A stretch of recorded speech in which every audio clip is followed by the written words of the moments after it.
All right, joining me once again here on the Matthew Filipovich Show is my good friend David Neiwert. David is an award-winning journalist and author. He is the managing editor of Crooks and Liars. His latest book is And Hell Followed With Her, Crossing the Dark Side of the American Border, which you can find at dneiwert.blogspot.com. David, thank you so much for being on the show again. It's a pleasure being here, Matt. All right, so David, this interview is actually going to be a bit of a deja vu for me, because we actually talked about your book at Netroots Nation, and frankly, it was actually one of my favorite interviews that was lost when my computer and recorder were stolen in San Francisco. As I said before we started rolling, it actually was one of my favorite interviews that I did there, so I'm really happy to get to talk to you about it again. So your new book, And Hell Followed With Her, it's a wild and chilling look at America's Minutemen movement. If people aren't really familiar with the Minutemen, why don't we start out by discussing kind of the roots of the Minutemen and where exactly the whole movement comes from?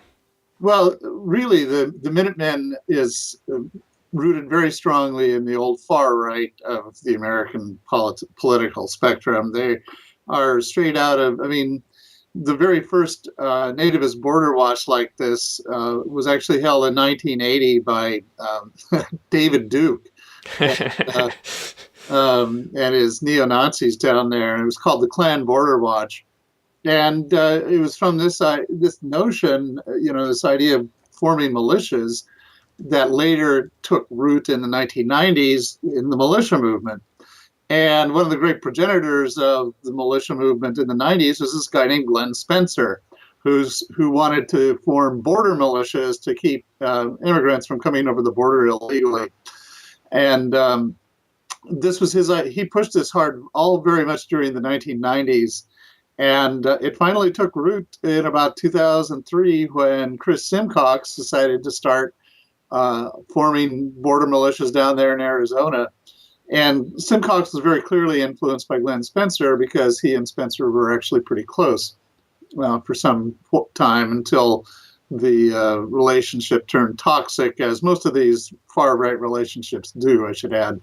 So, and Chris Simcox started doing these border militias down there, called them the Tombstone Militia initially, and then until what's his name? Jim Gilchrist, his co-founder in the Minuteman movement, came along and decided, hey, suggested let's take this national.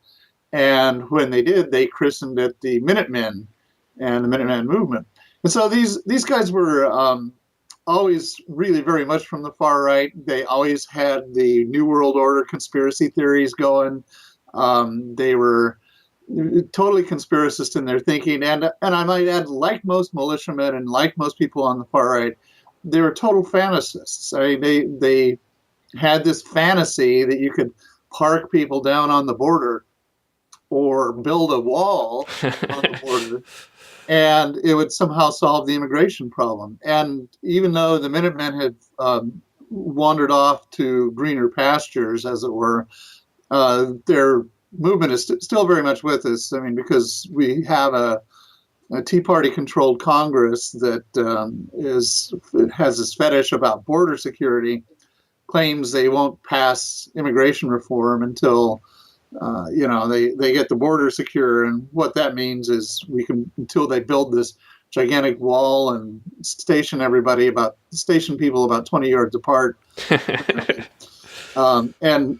And of course, this in a context of of a budget crisis. Right. At any rate, yeah, and that's where they come from. I mean, and we're still very much living with them, even though we don't hear about them anymore.